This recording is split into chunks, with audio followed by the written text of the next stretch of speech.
All the hits, Z100 in studio with the one and only, everyone says with the one and only Napoleon Dynamite. Nobody ever actually says your name. Jon Heder is in the building, everybody. Thank you. You're making me cry. I feel bad. Everyone calls you Napoleon.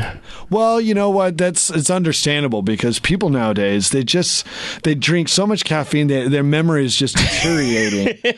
And I can't blame him for that. So welcome to the studio. You are in town promoting your new cartoon on Fox, which is awesome. We were when I heard there was going to be a Napoleon Dynamite cartoon, I flipped. And I think that I speak for most people when I say Napoleon is one of those movies where you're flipping around doing nothing on a Saturday afternoon, and it's on Comedy Central probably every other day. Yeah. And you just stop what you're doing and you watch it. I've seen that movie, John, about 64 times, but every single time it's on, why do I stop and watch it? What have you done to me? You've made me useless for 2 hours. It's a new drug. We're trying to make the safe drug. It won't kill you, but it will ruin your life. So there was a question. There was probably a question. that was more of a hype. How do I respond to that? There's really nothing to respond to. Just a big thank you. Thanks a lot for wasting my day. God. No, when you guys made this movie, now probably, how long ago was this movie? This was a while ago. We shot it back in 2003. Came out in 2004. Okay. So it's been a while. It's like 7, almost 8 years since it came out. And it just felt time, I think Fox, who really kind of actually, started the whole process of the animation, of the animated series, they just thought it was time because it was like we gave fans and ourselves a break. Time to move away from it. I think everybody felt like, that's why fans always kept asking us, you guys ever going to do a sequel? Are you ever going to do a sequel? 'Cause they just felt like you could get more out of that world. And I always felt that same way, but it certainly wasn't my call. When you guys were first filming this movie, it was just a little low-budget, fun thing for you to do. There's no way anybody on that movie set had any idea what this would become. No, we had. We like to say that we were the original fans. It was really cool because we were the only ones who knew about it. We'd finish shooting a scene and then we'd immediately start quoting that scene. Yeah. I remember so well, like after, Aaron Rule, who plays Kip, does your mom goes to college. Like we were just I've said that to about 1,000 people in my life. Quoting it like on the movie set. But the thing is, we just didn't know if anybody was ever going to see the film because it was an independent film. We didn't have any distribution. We had nothing. So we're like, well, as long as I get it burnt on DVD and I can show as long as you have a copy that you can play for yourself. Like, check it out, you guys. How long did it take you? I would imagine it was probably not something that took that long to film. No, we shot it in 22 days for a film that's really fast. Now, the city, I read somewhere that the city you guys shot in, I can't remember, somewhere in Utah, I can't rember what city it is. Preston, Idaho. Oh, Idaho, okay. Yeah. It's a Napoleon Dynamite Day where you guys all go back every year to that city, right? No.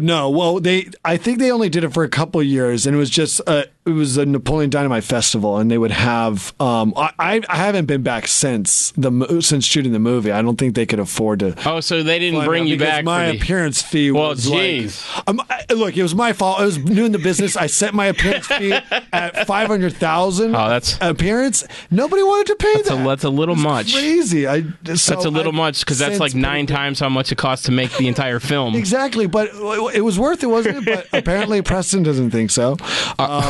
But yes, they did have a day where you could play what's it? Not volleyball, tetherball. Yeah. And do tater tot eating contests and all kinds of take pictures with the llama. Yeah. And, they did all kinds of stuff. It was cool. I really want to go back there and check it out. So are you a Jay-Z and Kanye West fan? And are you getting paid for that? I did get paid for Okay, good. I was very concerned about you when I heard your joke, voice. I was paid more for that than for the movie? Yeah. I love that. That is great. Yeah. That is great. So, it's all coming full circle, I suppose you could say. That's awesome. So there were rumors, I had heard rumors, even as far along ago as like a year or two ago, about a sequel. Was there any talk about making a sequel instead of did it? Because a lot of times a sequel will become a series. Yeah, they're like, oh, should we do a sequel? Should we do a series? Should we do a cartoon? I think it was just Fox. I think wanted to do a sequel. They were a game for it, but we just. I mean, when we made it, we weren't business people at all. We weren't thinking, all right, so how do we set this up for a sequel? We just weren't. Right. It took us so much by surprise that it was a mix of we were busy doing other stuff, and it was also kind of like part of the charm of the film was because it was shot for so little money and it was no namers. That was part of why I think people liked it. They could relate to it. It felt real. Yeah. And to go back and do a sequel with probably a much bigger budget and being able to do whatever, having no restrictions, I think that actually would have. Not going to be able to recapture that magic. I don't know. I think something might have been lost. Sure. And, so I think Fox kind of knew that, and so when they brought it, what about an animated cartoon series? That you don't have to do another movie. You don't have to recapture it, and yet getting the entire original cast, the same writer and director who oversee it, it really is. It's like the better version, I think, of the sequel. And by the way, I say the word quesadilla wrong now because of your movie. Yeah. It's pronounced quesadilla. Yeah, get it right. Napoleon Dynamite. Grandma says it best. So different cartoons are, I've talked to different people on cartoons, and some of them are, you're sitting by yourself in a booth and you do your lines, and then someone else does their lines 2 days later. How do you guys do it? Do you guys do it together? Do you guys do it separately? No, we do it more the traditional way. When we started out, for the first episode, just so we could get the timing and prove to the studio that it's going to be good. Yeah. When we first did it, I remember Aaron was right next to me, Kip and Pedro. They were we were all in the same room and we were doing it off of each other. But now, when we go now, it's more like a typical. You go in, you just do your lines. It's just you alone. It's just Is it harder to act that way when you don't have people to play off of? Are you hearing what they've recorded in your ears, or you're just doing your lines? You're just reading the script and going from there. And I think it helps that we just know the characters so well. I know exactly what Pedro sounds like, I know exactly what Kip and Deb will sound like. So.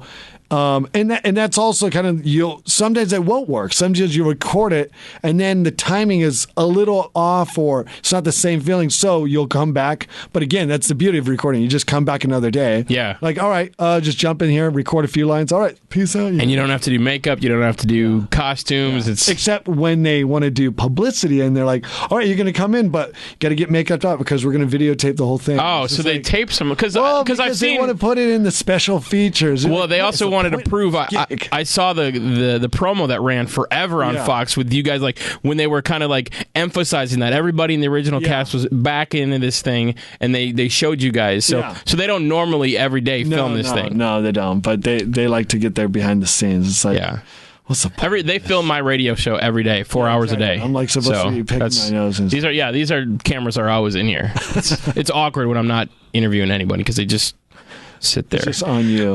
One of my favorite episodes of Punk'd was when you and your brother were caught at the how can we put this to brothel? At the brothel. That's a good brothel. You're which was supposed to be just a dude. I'm just a married man. I don't know what's going on. I mean, I was rolling around laughing. Now, you can honestly tell me you had nothing. You knew nothing about that. I really had no idea. I truly was tricked. Is that what they say? I'm not going to give it. No. Yeah, I tricked you. No, my brother was in on it, of course, and I really had no idea. I mean, in that situation, and honestly, I remember thinking like a month or so before that happened, I was still brand new to Hollywood, and I remember thinking that's right when Punk'd was really popular show.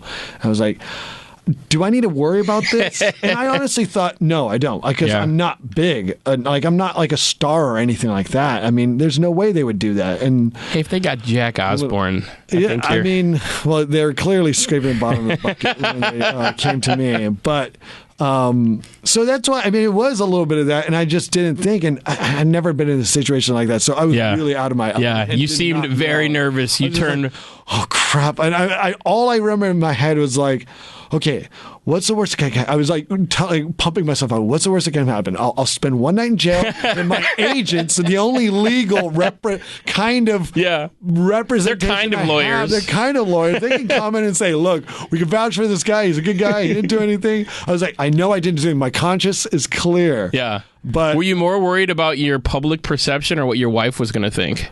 I wasn't worried. No, I wasn't worried my wife was gonna. I mean, she would trust me. Yeah. Like, and I wasn't really worried about. I guess the public thing. It would have been annoying, but it would have. Smoothed out. It was more like I was really worried because they told me like we have video footage of your brother. Back there with one of the girls. I was just like, Dan, come on, man. You were raised better than this, man. You're a married man. Like, what are you going to go break Sarah's heart? That's awesome. That's awesome. I couldn't believe it. It was like that. It was a mind trip. Yeah. So thank you for, Punked for just ruining my life. You ruined his life. For a moment. And then it was all good. We were all, being awesome. Cartoonized. Becoming animatized must have been a weird thing. Was what was your reaction the first time you saw yourself as a cartoon? That was pretty rad. I mean, it was when the movie came out, there was a lot of I got a lot of emails and online pictures of people's renditions. Like I saw a lot of cartoon versions. Yeah. And so it was kind of like just seeing another one of those. But at first I was a little bit more judgmental and more critical, just like, oh, they could have done this. Yeah. And I grew up drawing, so I was like, part of me was like, I would have drawn it this way. So those Ligers are all you? Yeah. I love that. That's awesome. Well, Jon, thank you so much for coming through. Thank you for having me. Sunday nights on Fox, part of Animation Domination. You guys, you're in some good company with Family Guy and Simpsons. It was awesome. It's a nice lead-in, man. It is. It's good stuff. Yeah. Thank you so much for coming. And you're from Salem, Oregon. That's right. So got to represent for the hometown. I love it. Yeah. It's all the hits, Z100.